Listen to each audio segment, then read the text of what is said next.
심판의 결과를 기억하는 것이 하나님의 뜻을 따르는 길이다. 창세기 38장 1절에서 11절. 사랑하는 성도 여러분, 유다가 형제들을 떠나 아둘람 사람 히라와 가까이 하고 수아의 딸을 아내로 맞이했습니다.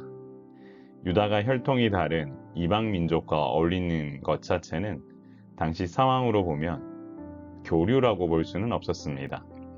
왜냐하면 이방 민족과의 교류는 곧 우상 섬김으로 이어질 수 있었기에 이 같은 교류를 통한 동침이라는 것 자체가 죄악을 선택한 결과였던 것입니다. 결국 유다는 자신의 유익을 챙기기 위해 이와 같은 선택을 범했습니다. 그러나 하나님은 자신의 구원 계획을 진행하고 계시지요. 바로 하나님의 주권적 섭리는 인간의 연약함에도 불구하고 계속 이어지고 있다라는 사실 또한 기억해야 합니다. 유다는 엘, 오난, 실라를 낳았습니다. 이처럼 이방인 아내와 관계를 맺고 계속적으로 아들을 출산함을 보여주는데요. 여기서 유다의 잘못된 선택으로 인해 이 같은 일이 계속되고 있음을 보여줍니다. 이처럼 잘못된 선택을 하는 것에 대해 가벼이 여겨서는 아니 됩니다. 하나님께서 기뻐하시지 않는 일을 선택하는 순간 비극의 씨앗이 계속해서 커지게 된다는 것을 잊지 않아야 합니다. 그러므로 항상 내게 주어진 선택을 함에 있어서 신중해야 되고 하나님께서 원하지 않으시는 선택에 대해서는 늘 경계하며 조심해야 한다는 것을 잊지 맙시다. 유다가 맏아들 엘의 며느리로 다말을 맞이하게 되었습니다. 그런데 유다의 장자 엘은 여호와 보시기에 악한 자라고 기록되어 있죠. 여호와 보시기에 악했다라는 것은 심판이 따른다는 것으로 그 결과는 죽음으로 이어진다라는 것을 알아야 합니다. 결국 유다는 오난에게 계대 결혼을 하게 명했는데요. 이처럼 유다의 잘못된 선택은 거기서 끝나지 않았고 엘에게까지 영향이 갔습니다. 엘은 이방 민족과 결혼하여 낳은 자녀로 하나님을 온전히 경외하지 않았기에 이와 같은 죽임을 면할 수 없었던 것이지요. 이처럼 하나님을 등진 삶은 결국 심판으로 이어지게 되어 있습니다. 하나님과의 관계가 바르지 않는 자에게 임하는 심판이 얼마나 무서운지를 안다면 우리 삶에 가장 우선돼야 할 것이 무엇인지 알아야 합니다. 오난은 형수 다말과 동침하나 형에게 씨를 주지 않으려고 땅에 설정하는 어리석은 행위를 보입니다.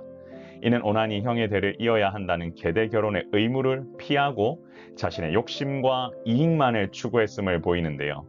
그는 다말을 단순히 성적인 대상으로만 보았을 뿐 가문의 명맥을 이어야 한다는 책임을 고의적으로 회피합니다.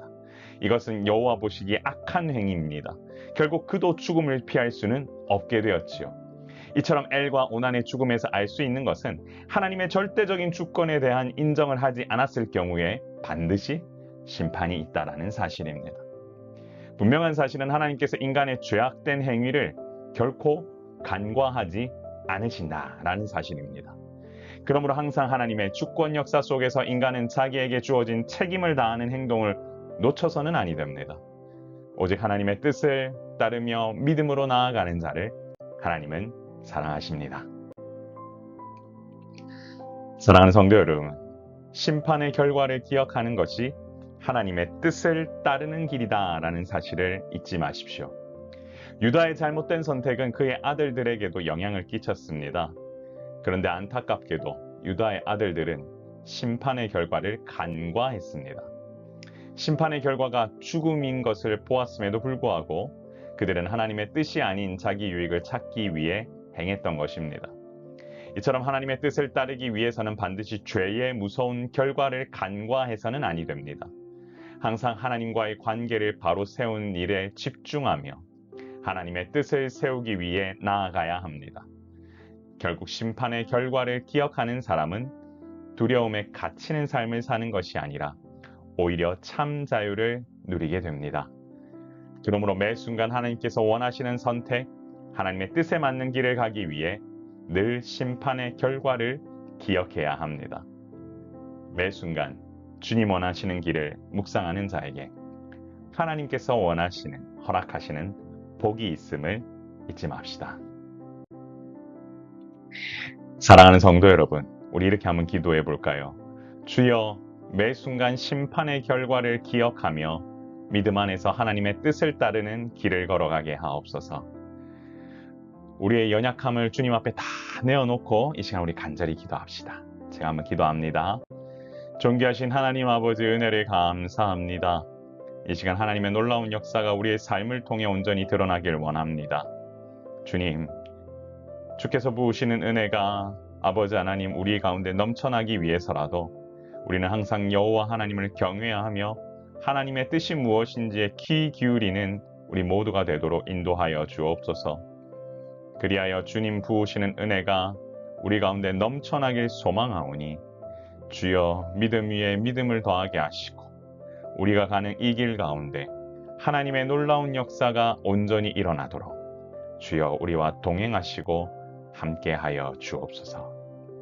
오늘 우리에게 주시는 은혜가 더욱더 충만하길 소망하오며 우리의 생명이시고 소망 되신 예수님 이름으로 간절히 기도드리옵나이다. 아멘. 사랑하는 성도 여러분, 여러분 삶 가운데 주께서 부으시는 은혜가 이 월요일 아침부터 충만하길 소망합니다. 사랑의 샘물교회가 이제 두 번째 예배를 드렸는데요. 다음 주에 있을 세 번째 예배, 여러분 현장에 오셔서 함께 참여해 주시길 소망합니다.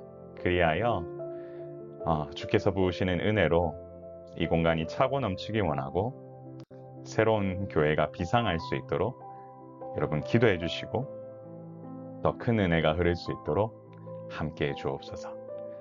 그렇게 같이 기도해 주시면 좋겠습니다. 오늘 하루 평안하시고요. 건강하십시오. 샬롬.